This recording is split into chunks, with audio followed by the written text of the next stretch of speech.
Dalam sebuah kajian di pangkalan militer di Kentucky, Amerika Serikat beberapa tahun yang lalu, terdapat analisa Indonesia akan menjadi negara superpower di tahun 2050. Kemudian berbagai lembaga, institusi mulai membangun narasi. Indonesia 2050 menjadi negara nomor 4 terkaya di dunia. Sekarang Indonesia negara ke-16 GDP-nya terbesar di dunia. Apa maksudnya superpower country itu? Dan bagaimana Indonesia kok bisa dikatakan dalam simulasi di sebuah lembaga pertahanan kelas dunia di Fort Knox di Kentucky bisa menganalisa Indonesia adalah negara superpower di tahun 2050? Kita harus pahami dulu apa itu negara superpower. Negara superpower adalah negara yang memiliki senjata pembunuh massal di tangannya. Armadanya bisa mengatasi minimum 1/4 dunia dan memiliki kemampuan mandiri atau cadangan atau reserve-nya untuk hidup negaranya jika terjadi perang adalah 5 tahun cadangannya. Big country belum tentu negara superpower. Misalnya India itu negara besar tapi belum menjadi negara superpower. Tiongkok saat ini masih dikategorikan big country, negara besar, dan Tiongkok sedang bersiap menjadi negara superpower yang digaspol sejak tahun 2013 dan diperkirakan tahun 2025 minimum Tiongkok sudah memantaskan dirinya confirm untuk menjadi negara superpower. Negara superpower selain Amerika dan Rusia, karena Rusia masih memegang sisa-sisa kejayaan Uni Soviet, adalah Inggris, Prancis, serta Jerman. Namun ketiga negara sekutu Amerika yang terakhir disebutkan itu makin lama saat ini lebih memfokuskan membangun aliansi kekuatan militernya bersama di NATO dengan gabungan 31 negara. NATO adalah kekuatan superpower. Jadi kalau dikatakan kekuatan superpower itu bukan hanya negara, namun gabungan negara atau multilateral organisasi negara bisa dikatakan kekuatan superpower. Sekarang NATO mendapatkan tantangan dari Rusia dan Tiongkok. Kedepan dua blok ini akan meruncing kekuatannya. Kemudian sekali lagi, akankah BRICS yang merupakan kekuatan ekonomi kedepannya akan membentuk aliansi pertahanan? Kalau hal itu terjadi, maka kejar-kejaran membangun industrial military complex antara dua kekuatan NATO versus BRICS Defense Alliance akan menjadi fenomena yang menakutkan.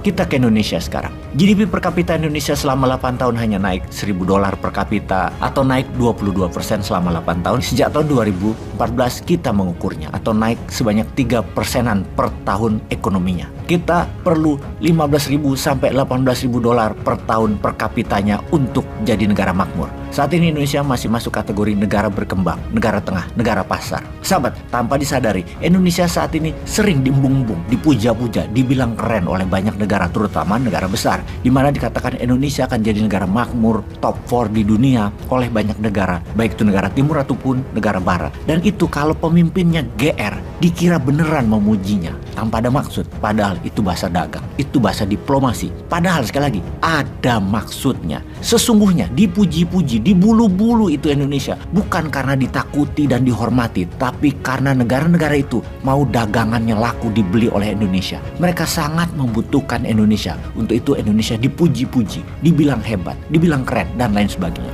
Diiming-imingi akan jadi negara besar, lalu dipuja-puja, dirayu-rayu agar intinya mau jadi pasarnya mereka dan mau kerjasama dengan negara mereka untuk sumber daya alam Indonesia dikasih ke mereka sampai habis. Dikatakan Indonesia adalah negara dengan penduduk banyak, kekayaannya $1,2 triliun, kemudian di tahun 2030 akan jadi $2 triliun, tahun 2045 akan jadi $4 triliun, dan itu semua bagi negara besar adalah market.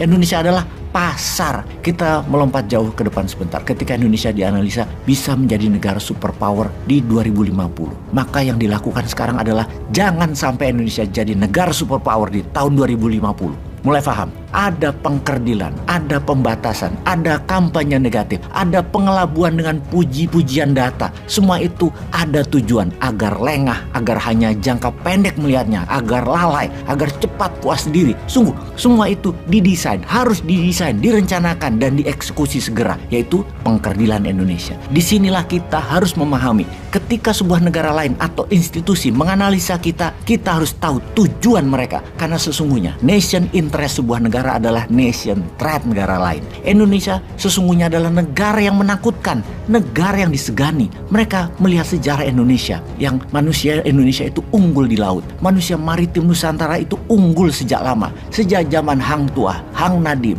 Prameswara Sriwijaya, hingga Majapahit, Malahayati, Ratu Kalinyamat adalah pahlawan laut. Nusantara keterampilannya tidak diragukan, kemampuan menguasai kawasan tidak diragukan. Kalau semangat itu ada, kekuatan dalam diri dibangkitkan, maka Indonesia akan jadi negara dengan cadangan atau nation reserve atas pangan, energi, mineral bisa bertahan 100 tahun. Itu sangat menakutkan bagi negara superpower saat ini, dan itu sebuah kepastian bagi Indonesia. Jadi kemudian strateginya apa? Hilirisasi, infrastruktur pakai hutang atau apa gitu. Indonesia entah bagaimana caranya harus naik jadi $18.000 per kapita di tahun 2035 atau naik 250% dalam 12 tahun. Harusnya 2014-2024 kemarin adalah masa yang penting. Gaspol sejak saat itu hingga bukan hanya $4.400 per kapita pencapaiannya. Harusnya saat ini sudah $8.000 per kapita. Namun kita semua tahu pencapaiannya. Ya udahlah, apapun itu kita syukuri. Ke depan kita perbaiki. Di tahun 2024-2029